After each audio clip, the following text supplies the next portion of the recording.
lagi dengan saya, Rahma Susanti dari kelas E semester 4. Di sini saya akan mempresentasikan tentang pengembangan materi dan bahan ajar dan yang akan dipraktekkan dengan cara mengajar dan yang akan digunakan untuk 5 mata pelajaran. Jadi simak baik-baik ya videonya. Let's go! Assalamualaikum. Anak-anak, apakah kalian tahu kita akan belajar apa pada mata pelajaran pertama ini? Ya, kita akan belajar tentang seni budaya dan keterampilan. Dari kostum tari yang ibu gunakan, kita akan bahas tentang tari saman. Apakah kalian tahu di mana asal tari saman? Tari saman berasal dari Aceh. Jadi tari saman ini dibuat oleh Syekh Saman. Nama tari saman ini juga diambil dari nama beliau, dan beliau menciptakan tari ini pada abad ke-14.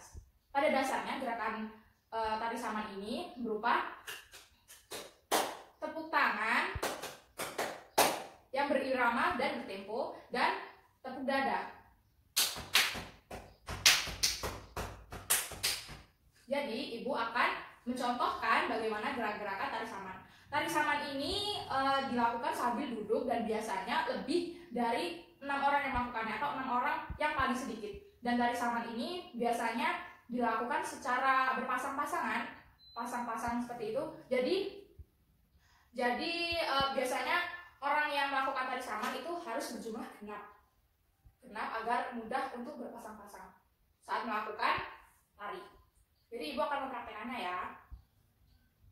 Jadi anak-anak, pada dasarnya tari saman dilakukan sambil duduk. Kebanyakan gerakannya dilakukan sambil duduk dan setengah berdiri, tidak langsung berdiri. Awalan berdiri dilakukan pada saat ingin memulai tari saman, seperti waktu ingin masuk ke dalam panggung ataupun saat keluar dari panggung. Seluruh tarian dilakukan duduk dan setengah berdiri. Gerakan tepuk-tepuk biasanya dilakukan berirama, bisa naik turun, diikuti dengan gerakan kepala. Nah, gerakan kepala yang naik dan turun juga. Dan gerakan tepuk-tepuk dada biasanya dilakukan dengan kepala yang menengok. Saat tangan bertepuk ke arah sebelah kiri, ke arah sebelah kanan, maka kepala menengok ke sebelah kiri, alias kebalikannya.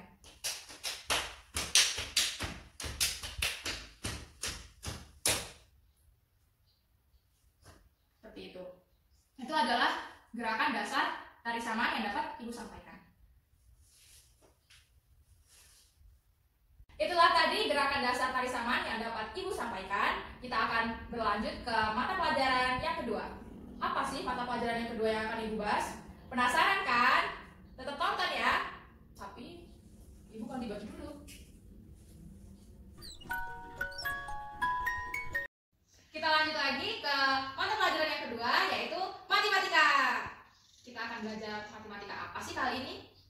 Kita akan mempelajari tentang matematika penjumlahan. Ibu punya kantong rahasia nih.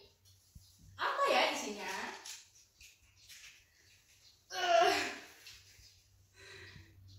Ya, jadi di sini ibu punya alat, yaitu ada sendok, garpu, sikat gigi, centong, dan sisir.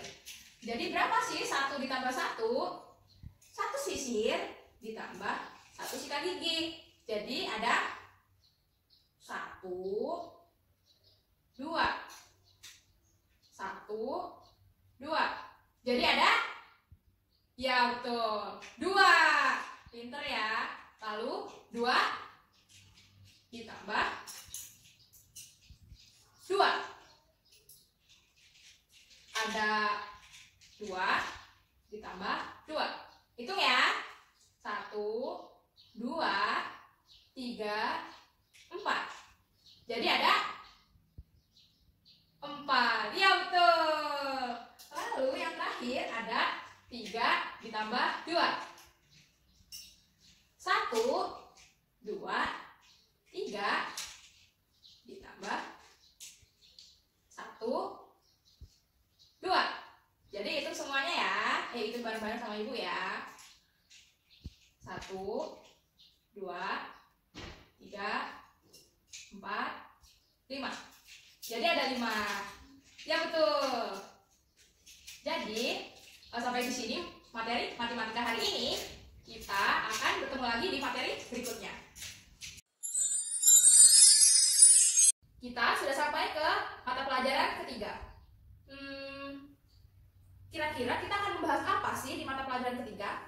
Dilihat dari pahlawan-pahlawan, gambar para pahlawan, kita akan mempelajari tentang ilmu pengetahuan sosial, yaitu mengenal para pahlawan. Di sini ibu membuat sebuah gambar para pahlawan yang telah ditempel-tempel dengan kertas warna-warni. Namun kertas warna-warni ini berisi pertanyaan-pertanyaan jika kalian sudah menghafal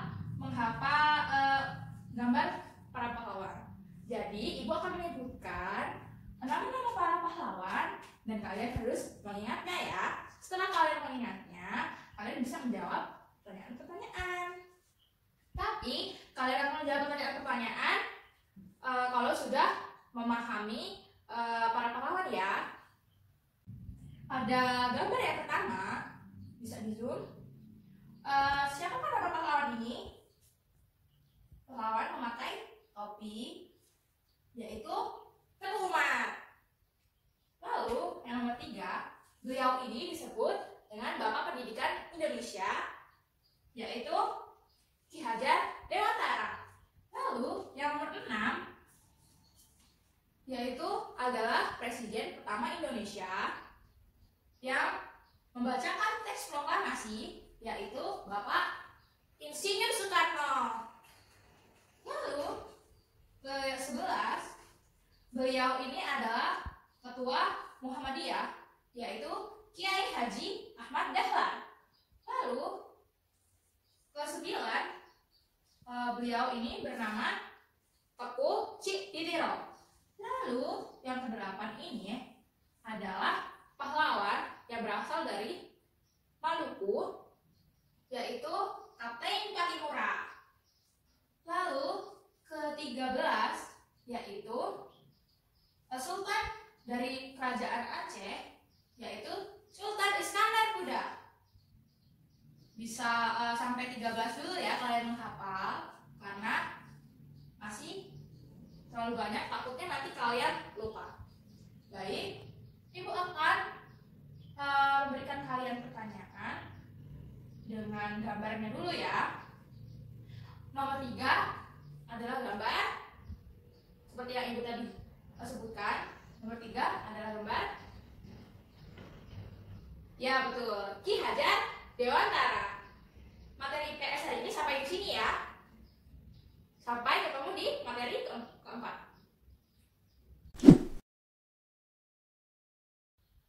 Pada mata pelajaran yang keempat, ibu akan membahas tentang penjas. Sudah kelihatan kan dari baju yang ibu gunakan?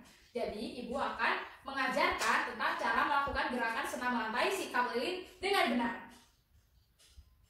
Jadi cara melakukan sikap tegak lilin yang benar yaitu sambil tertidur, yaitu terlentang. Di sini ibu memiliki alat yaitu bantal, karena tidak ada matras ya. Jadi bantal ini untuk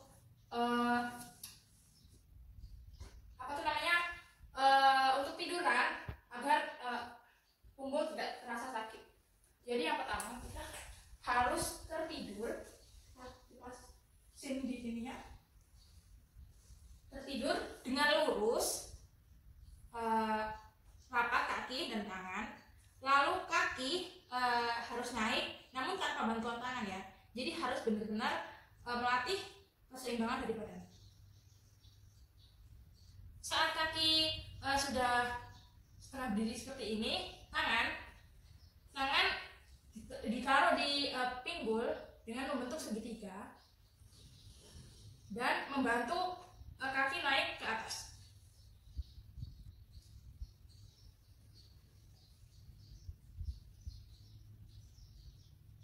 Nah, jadi kaki akan lurus seperti ini jika dibantu oleh tangan.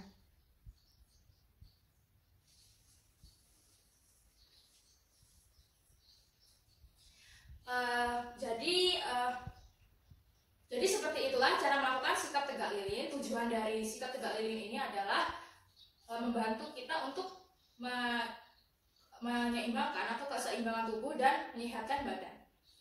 Jadi begitu materi yang keempat. Kita lanjut ke materi yang selanjutnya. Kita sampai pada mata pelajaran yang terakhir, yaitu mata pelajaran yang kelima. Pada mata pelajaran yang terakhir ini, Ibu akan membahas tentang ilmu pengetahuan alam.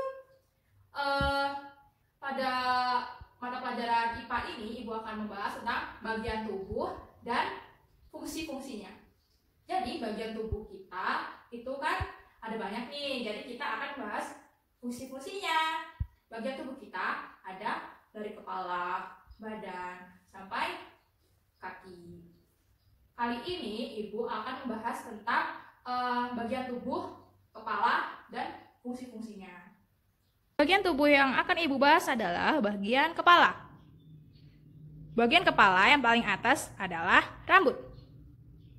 Fungsi rambut adalah menutupi kepala. Lalu di bawah rambut ada alis. Fungsi alis adalah melindungi mata dari keringat. Lalu di bawah alis ada mata. Fungsi mata adalah untuk melihat objek yang ada di depan mata. Lalu ada hidung. Fungsi hidung adalah untuk bernafas. Lalu di bawah hidung ada bibir. Fungsi bibir adalah untuk berbicara. Lalu di dalam bibir ada gigi. Fungsi gigi yaitu untuk mengunyah makanan yang masuk ke dalam mulut. Lalu di dalam gigi terdapat lidah. Fungsi lidah adalah untuk merasakan berbagai rasa makanan yang masuk ke dalam mulut. Lalu di sebelah kepala terdapat kuping. Fungsi kuping adalah untuk mendengar. Jadi itulah fungsi-fungsi pada organ kepala. Jadi itulah tadi fungsi-fungsi organ yang ada pada bagian tubuh, yaitu pada bagian kepala.